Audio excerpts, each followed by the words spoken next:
ठंडी चाय? हमारे पास बादाम है, किशमिश है, काजू है, अखरोट है। तुम्हारे पास क्या है?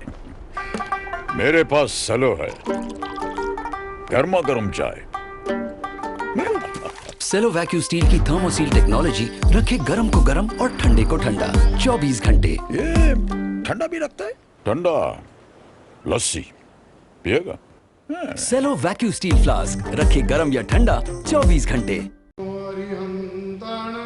नमो सीताणं नमो यरियाणं नमो जयाणं नमो लोये सबसाहुणं एषु पंचेनुकारो सर्वपापप्रणाशनो मंगलानं च सव्वेसिं पद्मं हवै मंगलम मंगलम भगवान वीरो मंगलम गौतम प्रभु मंगलम शूलिभद्राध्या जैनो धर्मोस्तु मंगलम अंगूठे अमृतवसे लब्धिकणा भंडार श्री गुरु गौतम समरिये वांछित फलदाता नादान क्रियाशील तपस्यागे सुप्रलेखा भक्ति सूर्य आचार्य प्रेम सूर्य आचार्य जयंतु जैन शासने अज्ञातम निरंजनम ज्ञानांजन शलाकया नेत्रमोन्मीलितमेन तस्मै श्री गुरवे नमः तस्मै श्री गुरवे नमः तस्मै श्री गुरवे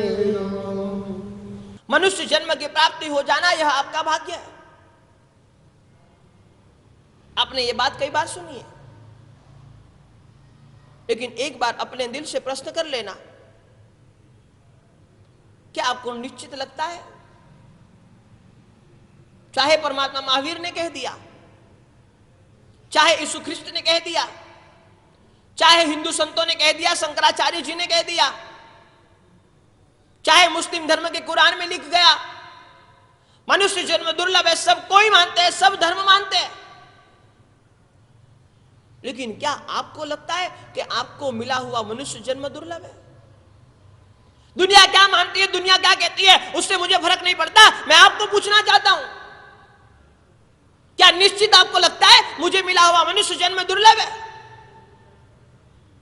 जब शास्त्रकार भगवान कहते हैं कि आपका भाग्य है, आपको मनुष्य जन्म मिला है, लेकिन बड़े दुख की बात यह है, अभी तक हमें यह फील नहीं हुआ है, अभी तक हमें इसका पता नहीं चला है, अभी तक हमने यह बारे में सोचा नहीं है।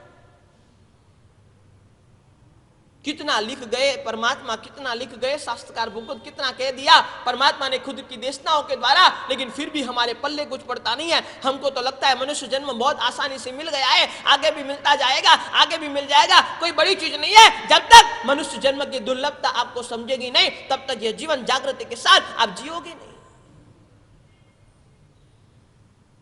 खुद से एक बार स्वीकार कर लो, नहीं, निश्चित मुझे मिला हुआ मनुष्य जन्म दुर्लभ है। मनुष्य जन्म की प्राप्ति हो जाना यह भाग्य है। मनुष्य जन्म के साथ में पंचेंद्रिय की परिपूर्णता की प्राप्ति हो जाना यह आपका अहोभाग्य है। अरे मनुष्य जन्म तो मिल गया, लेकिन मनुष्य जन्म के बाद में पंचेंद्रिय की परिपूर्णता, आंखें आपकी बराबर हो, कान आपके बराबर हो, मुंह आपका बराबर हो, नाक आपका बराबर हो, हाथ आपके बराबर हो, पैर आपके बराबर हो, श्वासोश्वास प्रक्रिया आपके बराबर हो, हृदय आपका बराबर हो, शरीर के हर एक अंगोपांग आपके बराबर हो, यह पंचेंद्रिय की परिपूर्णता। कहते हैं मनुष्य जन्म मिल जाना यदि भाग्य है, तो मनुष्य जन्म के साथ में पंचेंद्रिय की परिपूर्णता मिल जाना यह हमारा अहोभाग्य है। मैं तो कई बार कहता हूं प्रवचनों के माध्यम से, जाओ कभी परमात्मा के सामने और परमात्मा को दो हाथ जोड़कर परमात्मा को धन्यवाद दे दो, परमात्मा को थैंक यू कह दो। परमात्मा, यह संसार में कितने लोग ऐसे हैं जो खुद के पांव से चल नहीं सकते। परमात्मा, यह संसार में कितने लोग ऐसे हैं जो खुद के हाथ का इस्तेमाल नहीं कर सकते। परमात्मा, यह संसार में कितने लोग ऐसे हैं जो आंखों से देख नहीं सकते। परमात्मा, यह संसार में कितने लोग ऐसे हैं जो कानों से सुन नहीं सकते। परमात्मा, यह संसार में कितने लोग ऐसे हैं जो मुंह से बोल नहीं सकते। लेकिन आपका धन्यवाद है, आपका आशीर्वाद है, आपकी कृपा है, मुझे सब कुछ ठीक मिला है। आज तो कभी जाके परमात्मा के सामने ये धन्यवाद दिया, परमात्मा को कभी थैंक यू बोला? अरे दुनिया में कोई छोटा सा काम हमारा कर देता है, हम थैंक यू बोल देते हैं, धन्यवाद कह देते हैं, लेकिन परमात्मा के सामने जाके आज तक हमने धन्यवाद किया, हमें पंचेंद्रिय की परिपूर्णता मिल गई। सब इंद्रिय बराबर और छठा मन भी बराबर, सोचने की भी शक्ति मिली। अरे पंचेंद्रिय तो ये आपके रोड पे घूमने वाली गायों को भी मिल गया है, लेकिन उनको सोचने की शक्ति नहीं है, पता नहीं चलता, प्लास्टिक जैसा प्लास्टिक मुंह में डाल देते हैं, क्योंकि उनको पता नहीं है क्या हमारे लिए हानिकारक है, क्या हमारे लिए लाभदायक है, उनको पता नहीं है। अरे हमें पंचेंद्रिय के साथ में छठा मन भी मिल गया, हमें पता तो चलता है क्या हमारे फायदे में है, क्या हमारे नुकसान में है। कहते मनुष्य जन्म की प्राप्ति हो जाना यह भाग्य है। मनुष्य जन्म के साथ में पंचेंद्रिय की परिपूर्णता मिल जाना यह हमारा अहोभाग्य है। कहते मनुष्य जन्म, पंचेंद्रिय की परिपूर्णता और साथ में उत्तम कुल का मिल जाना यह हमारा सौभाग्य है। मनुष्य जन्म भी मिल जाए, पंचेंद्रिय की परिपूर्णता भी मिल जाए, लेकिन कोई अधम कुल में जन्म मिल गया, जन्म निरर्थक हो जाएगा। कोई नीच कुल में जन्म मिल गया, जन्म निरर्थक हो जाएगा, संस्कारी नहीं मिलेंगे, कैसे आप धर्म करोगे? अरे धर्म छोड़ो, मानवता कैसे निभाओगे? मानवता के कार्य आपसे कैसे होंगे? कहते हैं कि मनुष्य जन्म, साथ में पंचेंद्रिय की परिपूर्णता और साथ में उत्तम कुल, ये तीनों चीज की प्राप्ति हो जानी हमारे लिए सौभाग्य है। और ये क्या क्या हमें मिला है, हम हमेशा यही सोचते रहते हैं, हमें क्या नहीं मिला, मेरे पास ये नहीं है, मेरे पास ये नहीं है, मेरे पास ये नहीं है। अरे आज सोचो मेरे पास क्या क्या है, कौन सी चीज की मुझे प्राप्ति हो गई है, एक बार सोचो, आपको पता चले कितनी अद्भुत चीजें आप लेकर बैठे हो।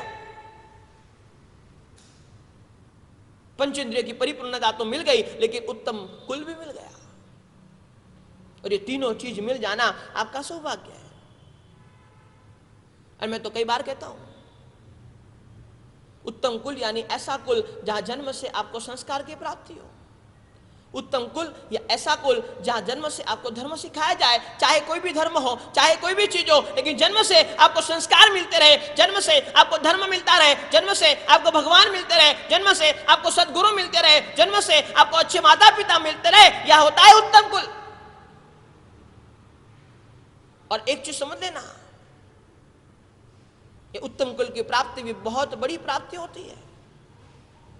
संसार में कई लोग ऐसे हैं जो शायद अच्छे कर्म करना चाहते होंगे, लेकिन कर नहीं पाते होंगे,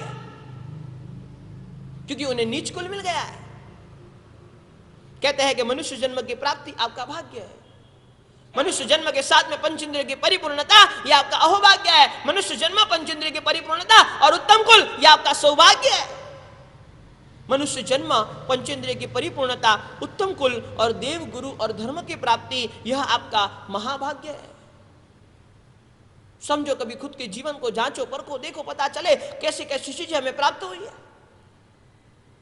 मनुष्य जन्म तो मिल गया, पंचेंद्रिय की परिपूर्णता भी मिल गई, उत्तम कुल भी मिल गया, अरे सुदेव, सुगुरु और सुधर्म भी आपको मिल गए, हमें मिल गए। ऐसे देव मिल गए जो देव हमें तार सकते हैं, ऐसे गुरु मिल गए जो गुरु हमें संसार से पार उतार सकते हैं। मैंने अभी भी बहुत अच्छी बात सुनी, एक चींटी होती है, चींटी, और मुंबई में रही हुई चींटी यदि सोचती है मुझे अहमदाबाद जाना है, वो चल नहीं पाएगी, पहुंच नहीं पाएगी, कितने दिनों, महीनों, सालों लग जाएंगे, फिर भी पहुंचेगी तो पहुंचेगी, नहीं भी पहुंच सकती है। रास्ते में कोई भी तकलीफ आ सकती है, उसकी मृत्यु भी हो सकती है, उसका देह भी खत्म हो सकता है, लेकिन फिर भी अहमदाबाद पहुंचे कि नहीं पहुंचे उसकी कोई गारंटी नहीं है। लेकिन यदि कोई व्यक्ति ट्रेन में जाने वाला है और व्यक्ति के कपड़े पर वो बैठ जाती है, व्यक्ति के कपड़े पर वो चिटक जाती है, व्यक्ति के कपड़े को वो पकड़ लेती है, व्यक्ति के साथ वो चली जाती है, रात को वहां से निकलेंगी, सुबह अहमदाबाद पहुंच जाएंगी, कोई कष्ट नहीं, कोई तकलीफ नहीं, कोई पीड़ा नहीं, कोई प्रॉब्लम नहीं, आराम से, आसानी से, कोई भी जात की बिना चिंता के वो वहां पहुंच जाएगी। कहते बस सदगुरु यही काम करते हैं। हम यदि सोचे हमें यह भवसागर से पार निकलना है, भवसागर से पार उतरना है, हमारे लिए तो कठिन नहीं, करीबन करीबन नामुमकिन है, लेकिन यदि सदगुरु को पकड़ लिया, उसका हाथ पकड़ लिया, उसका कपड़ा पकड़ लिया, उसको पकड़ लिया, शास्त्रकार भूगन कहते हैं आसानी से यह भवसागर निकल जाएगा, पता तक नहीं चलेगा, कोई तकलीफ नहीं, कोई पीड़ा नहीं, कोई प्रॉब्लम नहीं, कोई मुश्किल नहीं, बहुत आसानी से, बहुत सरलता से, बिना किसी तकलीफ से आप वहां पहुंच जाओगे। इसीलिए शास्त्रकार भूगुंत ने कहा कि सुदेव, सुगुरु और सुधर्म का मिलना महाभाग्य होता है। कैसी कैसी चीज आपको प्राप्त हो गई है,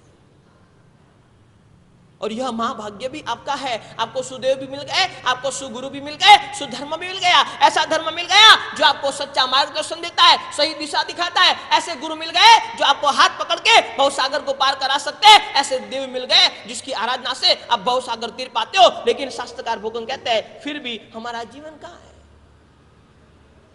मनुष्य जन्म की प्राप्ति हो जाना यह भाग्य है। मनुष्य जन्म के साथ में पंचेंद्रिय की परिपूर्णता मिल जाना यह अहोभाग्य है। मनुष्य जन्म पंचेंद्रिय की परिपूर्णता साथ में उत्तम कुल मिल जाना यह आपका सौभाग्य है। मनुष्य जन्म पंचेंद्रिय की परिपूर्णता, उत्तम कुल, साथ में देव गुरु और धर्म का मिल जाना यह आपका महाभाग्य है। और शास्त्रकार भगवान अंत में कहते हैं मनुष्य जन्म पंचेंद्रिय की परिपूर्णता, उत्तम कुल, देव गुरु और धर्म, और साथ में धर्म करने का मन होना यह आपका परम भाग्य है। सब कुछ होने के बावजूद दुनिया में कई इंसान ऐसे हैं जिनको धर्म करने का मन ही नहीं होता। बाजू की बिल्डिंग में मंदिर है, घर से 10 कदम दूर उपाश्रय है, लेकिन फिर भी धर्म करने का मन नहीं होता। सब कुछ होने के बावजूद, सब कुछ उपलब्धि होने के बावजूद, अरे संसार में कैसी विषमता है जिसको नहीं मिला है वो लोग सोचते हैं मुझे मिल जाए तो अच्छा, मुझे मिल जाए तो अच्छा, मुझे मिल जाए तो अच्छा। अरे कई लोग हमारे पास आते हैं, कहते महाराज साहब मेरे पैसे फंसे हुए हैं, यदि पैसे निकल जाते हैं मैं इतना धर्म करूंगा, मैं इतना धर्मादा करूंगा, मैं इतना दान करूंगा, मैं इतना पुण्य के कार्य करूंगा, मैं ऐसा ऐसा करूंगा, वैसा ऐसा करूंगा। जब नहीं होता है आदमी सोचता है मुझे मिल जाएगा तो मैं ये कर लूंगा, मैं वो कर लूंगा। लेकिन जब आ जाता है आदमी की दानत बिगड़ जाती है, आदमी के भाव कम हो जाते हैं, बदल जाते हैं। इसीलिए शास्त्रकार भगवान ने कहा सब कुछ होने के बावजूद करने का मन नहीं होता। ये आज के समय की सबसे बड़ी प्रॉब्लम है। उत्तम कुल भी मिल गया, पंचेंद्रिय की परिपूर्णता भी मिल गई, मनुष्य जन्म भी मिल गया, सब कुछ मिल गया, लेकिन करने का मन नहीं होता। और कहते हैं कि धर्म करने का मन होता है ना, वो आपका परम भाग्य है। क्या करे जीवन में, क्या समझाए, क्या कहे? सब कुछ आपके इर्द गिर्द है, सब कुछ आपके आसपास में है। अरे जाओ कभी अन्य क्षेत्रों में, जाओ कभी अन्य राज्यों में, आपको पता चले धर्म की वैल्यू क्या होती है, परमात्मा की एक प्रतिमा की वैल्यू क्या होती है, एक गुरु के दर्शन की वैल्यू क्या होती है, एक सामायिक की वैल्यू क्या होती है, एक धर्म की आराधना की वैल्यू क्या होती है, एक प्रवचन श्रवण की वैल्यू क्या होती है। कभी जाओ तो आपको पता चले। आपको बहुत सरलता से मिलता है, बहुत आसानी से मिलता है। आपको लगता है टेकन फॉर ग्रांटेड, आपको लगता है ये बहुत ईजी है, उसमें कोई बड़ी बात नहीं है, इसलिए आपको मन नहीं होता। लेकिन शास्त्रकार भगवान कहते हैं कि मनुष्य जन्म की प्राप्ति हो जाना, साथ में पंचेंद्रिय की परिपूर्णता मिल जाना, साथ में उत्तम कुल मिल जाना, साथ में देव गुरु और धर्म मिल जाना, और साथ में धर्म करने का मन होना, यह आपका परम भाग्य है। लेकिन अंतिम पंक्ति में शास्त्रकार भगवान कहते हैं ये सब कुछ होते हुए भी, ये सब कुछ प्राप्ति होते हुए भी, ये सब कुछ समझते हुए भी, ये सब कुछ जानते हुए भी कुछ नहीं करना, ये आपका सबसे बड़ा दुर्भाग्य है। सब कुछ आपके पास है, मनुष्य जन्म आपके पास है, पंचेंद्रिय की परिपूर्णता आपके पास है, उत्तम कुल आपके पास है, सुदेव सुगुरु सुधर्म आपके पास है, धर्म करने का मन, धर्म करने की शक्ति, धर्म करने का वातावरण, धर्म करने का एटमॉस्फेयर, सब कुछ आपके पास है। लेकिन ये सब होने के बावजूद भी कुछ नहीं करना, ये सबसे बड़ा दुर्भाग्य है। यही दुर्भाग्य से हमें बचना है। सब कुछ है लेकिन फिर भी कुछ करने का मन नहीं होता, और इससे बड़ा दुर्भाग्य और क्या कहा जा सकता है? अरे जिनको नहीं मिला उसको दुर्भाग्य नहीं कहते, जिनको ये चीजों की प्राप्ति नहीं हुई है उसको दुर्भाग्य नहीं कहा जाता। लेकिन मिलने के बावजूद भी नहीं करना, यह सबसे बड़ा दुर्भाग्य है। इसीलिए शास्त्रकार भगवंत ने कहा समझते चलो, देखते चलो, जीवन में चेक करते चलो आप कहां पर हो, कौन सी उपलब्धि आपको मिली है, कौन सी चीजों की प्राप्ति आपको हुई है। लेकिन इतनी चीजों के बावजूद भी यदि धर्म करने का मन नहीं होता है, और यदि अच्छा कार्य करने का मन नहीं होता है, यदि अच्छे कर्म करने का मन नहीं होता है, यदि परोपकार करने का मन नहीं होता है, यदि दान करने का मन नहीं होता है, यदि तप करने का मन नहीं होता है, यदि त्याग करने का मन नहीं होता है, शास्त्रकार भगवान कहते हैं इससे बड़ा दुर्भाग्य और कोई तेरा हो नहीं सकता। कहते कैसे पाप भीरुत आएगी, कैसे पाप जीवन से जाएगा। यही आपका सबसे बड़ा दुर्भाग्य है। सब कुछ होने के बावजूद आपको मन नहीं होता, सब कुछ होने के बावजूद आप करते नहीं हो।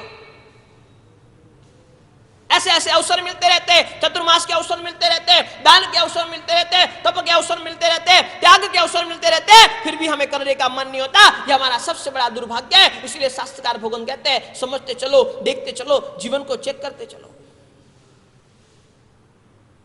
7 गरीबी की बात हमारी चल रही थी कि ऐसी 7 गरीबी जो आपको जीवन में पापमय जीवन बना देती है, जो आपके जीवन में पापों को भर देती है। पहले नंबर में हमने कहा था ज्ञान के क्षेत्र में आप गरीब हो। दूसरे नंबर में हमने बताया था भाव के क्षेत्र में भी गरीबी बरकरार है। तीसरे नंबर में हमने बताया था वचन के क्षेत्र में भी कठोरता इतनी बढ़ गई, इतनी बढ़ गई, इतनी बढ़ गई, वहां पर भी गरीबी है। चौथे नंबर में हमने बताया था बुद्धि के क्षेत्र में भी ऐसी गरीबी है जो शरीर और मन का सोचती है लेकिन आत्मा का नहीं सोचती है। और आज 5वें नंबर में मैं आपको बताना चाहता हूं, 5वें नंबर में है चिंतन गरीबी। चिंतन गरीबी यानी एक ही चीज। 5वें नंबर में चिंतन गरीबी शास्त्रकार भगवान बताते हैं, और चिंतन गरीबी यानी और कुछ नहीं, सोचने की क्षमता खत्म हो जाना। कभी आपके जीवन को देखते तो लगता है आप धर्म क्यों नहीं करते हो, क्योंकि आपकी सोचने की क्षमता नहीं है। यदि सोचने की क्षमता आपकी होती आप निश्चित धर्म की आराधना कर लेते, लेकिन सोचने की क्षमता धीरे धीरे धीरे धीरे धीरे आपकी खत्म होते जा रही है, इसलिए धर्म की आराधना आपकी नहीं होती है, इसलिए अच्छे कर्म करने का मन आपको नहीं होता है। चिंतन गरीबी, सोचने की शक्ति क्षीण हो जानी, सोचने की शक्ति कम हो जानी, यह होती है चिंतन गरीबी। ठंडी चाय? हमारे पास बादाम है, किशमिश है, काजू है, अखरोट है। तुम्हारे पास क्या है? मेरे पास सलो है, गर्मा गर्म चाय। सेलो वैक्यूम स्टील की थर्मोसील टेक्नोलॉजी रखे गर्म को गर्म और ठंडे को ठंडा 24 घंटे। ये ठंडा भी रखता है? ठंडा लस्सी पिएगा? सेलो वैक्यूम स्टील फ्लास्क रखे गर्म या ठंडा